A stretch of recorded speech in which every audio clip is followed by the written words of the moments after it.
हमारा आज का टॉपिक संविधान का भाग 1 है।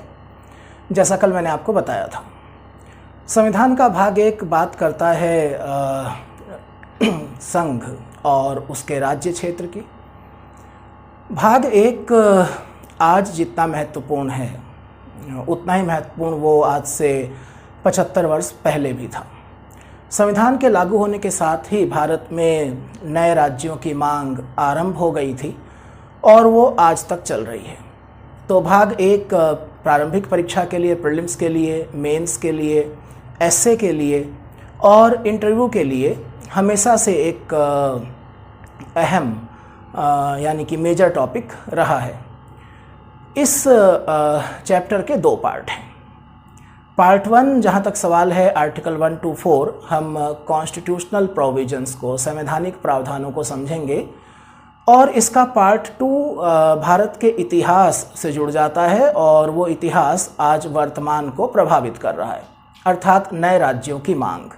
तो कहाँ तक भारत में नए राज्यों की मांग या कुछ स्वायत्तता की मांग उचित है, क्या उसके पीछे कारण है ऐतिहासिक, क्या आर्थिक और भौगोलिक कारण हैं, क्या इसके पक्ष में तर्क दिए जा सकते हैं नए राज्यों की मांग के और कितना इसके विपक्ष में तर्क दिए जा सकते हैं, ये सब हम इसके सेकंड पार्ट में पढ़ेंगे।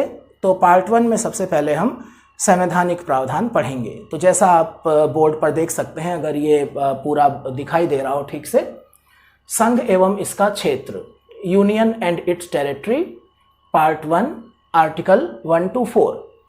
और हमें इस टॉपिक को क्या पार्ट 4A तक थोड़ा सा हम आर्टिकल वाइज चलेंगे, यानी कि हम आर्टिकल को इग्नोर करके नहीं चलेंगे, पढ़ेंगे सब कुछ लेकिन एक क्रम में पढ़ेंगे। जब पार्ट 4A ख़त्म हो जाएगा हम पार्ट 5 में जाएंगे, प्रेसिडेंट, वाइस प्रेसिडेंट, पार्लियामेंट, वहाँ पर हम आर्टिकल वाइज पढ़ना छोड़ देंगे। तो यहाँ पर हम आर्टिकल के अनुसार चल रहे हैं। तो आर्टिकल 1 इंडिया यानी भारत। तो आर्टिकल 1 हमें देश के नाम के बारे में बताता है और देश की जो पॉलिटी है, जो शासन व्यवस्था है, जो राजनीतिक पद्धति है, उसके बारे में बताता है। तो आर्टिकल 1 के अनुसार इंडिया यानी भारत राज्यों का समूह ना होकर राज्यों का संघ होगा। तो ये जो टर्म है राज्यों का समूह, फेडरेशन ऑफ स्टेट्स, भारत में इस शब्द का इस्तेमाल नहीं किया गया, बजाय शब्द इस्तेमाल किया गया यूनियन ऑफ स्टेट्स, राज्यों का संघ। फेडरेशन बहुत ही पॉपुलर शब्द था और दुनिया के काफ़ी लोकतांत्रिक देशों ने इसका प्रयोग किया था। अमेरिका सबसे बढ़िया एग्जाम्पल है, लेकिन हमने ऐसा नहीं किया। तो अंतर क्या है फेडरेशन ऑफ स्टेट्स और यूनियन ऑफ स्टेट्स में? इस चैप्टर को जब हम नेचर ऑफ इंडियन कॉन्स्टिट्यूशन पढ़ेंगे, यानी कि भारतीय संविधान का स्वरूप, तो वहाँ पर हम डिटेल में पढ़ेंगे, लेकिन यहाँ पर मैं कुछ बुनियादी बातें आपको बताऊँ। फेडरेशन ऑफ स्टेट का मतलब है कि बहुत सारे राज्य हैं, बहुत सारी यूनिट्स हैं एंड एक एग्रीमेंट साइन हुआ है अमोंग द स्टेट्स। उन बहुत सारे राज्यों के बीच में एक समझौता हुआ है, वो एक कॉन्ट्रैक्ट का परिणाम है। जैसे कि अमेरिकन फेडरेशन राज्यों के बीच हुए एग्रीमेंट, समझौते का परिणाम है। लेकिन यूनियन ऑफ स्टेट्स का मतलब है कि एग्रीमेंट नहीं है, समझौता नहीं है राज्यों के बीच में, राज्यों ने संघ में अपना मर्जर कर दिया है, अपना विलय कर दिया है। जहाँ तक सवाल है कि यूनिट्स को यानी कि राज्यों को संघ से अलग होने का हक नहीं है, तो वो तो खैर अमेरिका में भी नहीं है, फेडरेशन में भी नहीं है। हालांकि कुछ फेडरेशन ऐसे होते हैं जहाँ पर राज्यों को अलग होने का हक होता है, लेकिन अमेरिका में नहीं है और यूनियन में तो होता ही नहीं है। तो 2 मामलों में भारत जो कि राज्यों का संघ है, वो फेडरेशन ऑफ स्टेट या राज्यों के समूह से अलग है। पहला, ये विलय का परिणाम है, मर्जर का रिजल्ट है, ना कि एग्रीमेंट का। नंबर 2, राज्यों को केंद्र से, संघ से अलग होने का अधिकार नहीं है। तो ऐसा क्यों है कि अमेरिका फेडरेशन ऑफ स्टेट्स है और इंडिया यूनियन ऑफ स्टेट्स है? इसके बारे में एक डिटेल लेक्चर हम लोग आगे लेंगे। यहाँ पर आप सिर्फ इतना समझिए कि हर देश के संविधान पर उसके हिस्ट्री का और ख़ास तौर पर संविधान कौन बना रहा है इसका फ़र्क पड़ता है। तो अभी सिर्फ इतना समझ लीजिए कि जैसे दो प्रश्न रखता हूं मैं आपके सामने, उससे आपको इसका सही जवाब मिलेगा।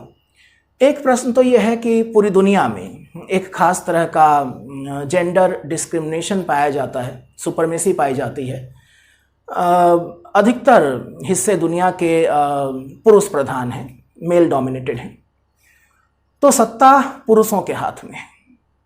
नतीजा ये होता है कि वो पुरुष प्रधान समाज कई ऐसे कानून बनाता है जो महिलाओं के इंटरेस्ट के, महिलाओं के हितों के विपरीत होते हैं, क्योंकि सत्ता किसके पास है? पुरुषों के पास। या फिर प्राचीन और मध्यकालीन भारतीय समाज में और कुछ यूरोपियन हिस्सों में भी एक एलिट क्लास, एक प्रिविलेज ग्रुप होता था, एक विशेषाधिकार प्राप्त वर्ग होता था, और चूंकि सत्ता उसके पास होती थी, कानून बनाने का अधिकार उसके पास होता था, इसलिए वो अपने लिए विशेष अधिकार रखता था और निम्न वर्गों के लिए वो कुछ अलग कानून बनाता था जिससे कि उनको नुकसान होता था।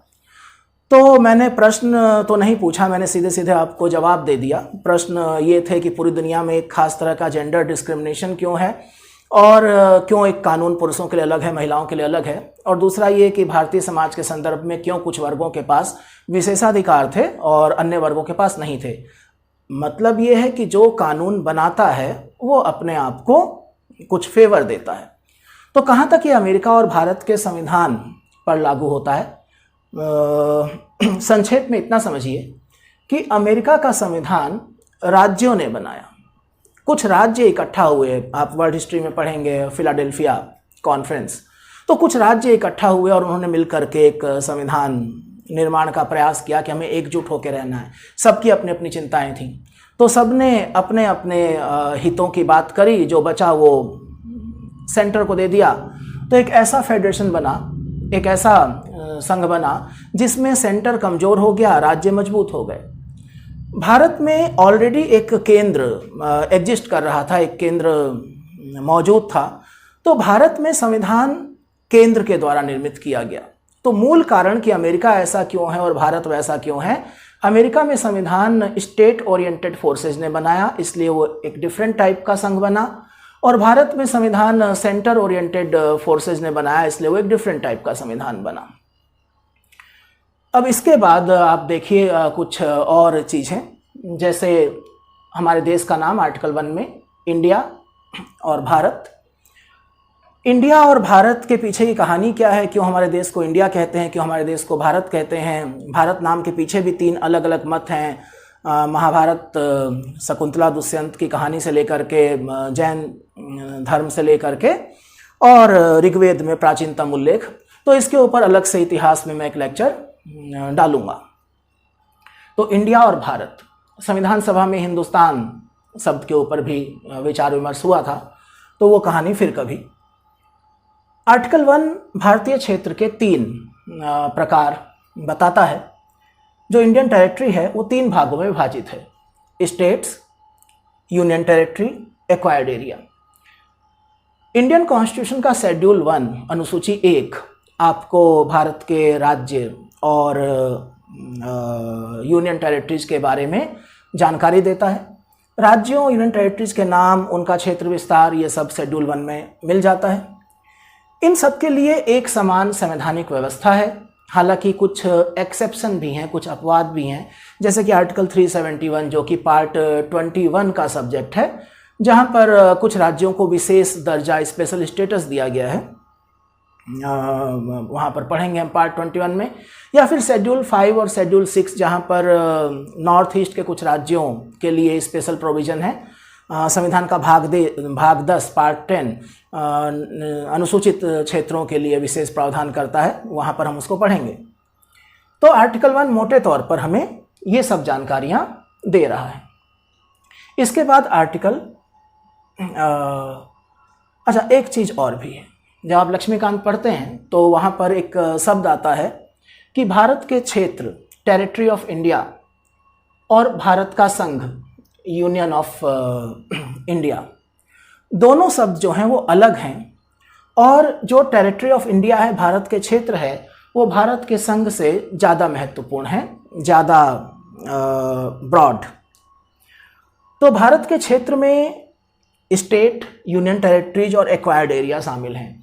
ये एक्वायर्ड एरिया पहले भी आया है, तो आप सोच रहे होंगे कि एक्वायर्ड एरिया, अधिग्रहित क्षेत्र क्या होता है, अर्जित क्षेत्र क्या होता है। भारत की संसद एक संप्रभु, एक सोवरेन संसद है। भारत एक संप्रभु देश है। आपने प्रस्तावना में संप्रभु, सोवरेन का अर्थ समझा था। तो इस नाते भारत किसी दूसरे देश के किसी हिस्से को, किसी द्वीप को, किसी क्षेत्र को लीज पर या एक एग्रीमेंट के द्वारा, किसी अंतर्राष्ट्रीय संधि के द्वारा हम इसको सेल परचेज कर सकते हैं, हम खरीद फरोख्त कर सकते हैं। या फिर और भी तरीके होते हैं, युद्ध है, मर्जर है, विलय है। तो जैसे आज़ादी के बाद हमने कई क्षेत्रों का अधिग्रहण किया जो कि पहले विदेशी, हालांकि वो थे तो हमारे ही, बट विदेशियों ने उसके ऊपर कब्जा किया हुआ था। जैसे गोवा है, दमन दीव है, सिक्किम मर्जर का एग्जाम्पल है, हालांकि इसकी भी एक अलग कहानी है। तो बहुत सारी चीज़ें हैं जो आप पढ़ेंगे। ये भाग 1 बड़ा छोटा सा है, लेकिन इसका प्रभाव दूर तक जाता है। तो भारत के क्षेत्र में तमाम चीज़ें हैं, जबकि भारत के संघ में सिर्फ और सिर्फ भारत के राज्य हैं, कि भारत राज्यों का संघ है। तो राज्यों का संघ, भारत का संघ, भारत के क्षेत्र के मुकाबले एक छोटा शब्द है। इसके बाद आर्टिकल 2। आर्टिकल 2 संघ में नए राज्यों का प्रवेश या स्थापना, और इसकी 2 कंडीशन है। संघ में नए राज्यों को शामिल करना और नए राज्यों का गठन करना। तो संघ में नए राज्यों को शामिल करने का मतलब कि उन राज्यों को शामिल करना जिनका पहले से अस्तित्व है, जो पहले से एग्जिस्ट कर रहे हैं, और संघ में नए राज्यों का गठन करना अर्थात जिनका पहले से अस्तित्व नहीं है, जो क्रिएट किए गए हैं। तो कैसे एक नए राज्य का गठन होगा? आर्टिकल 3 ये पावर पार्लियामेंट को देता है। राज्य पुनर्गठन की शक्ति संसद के पास है। संसद किस प्रकार एक नए राज्य का गठन कर सकती है?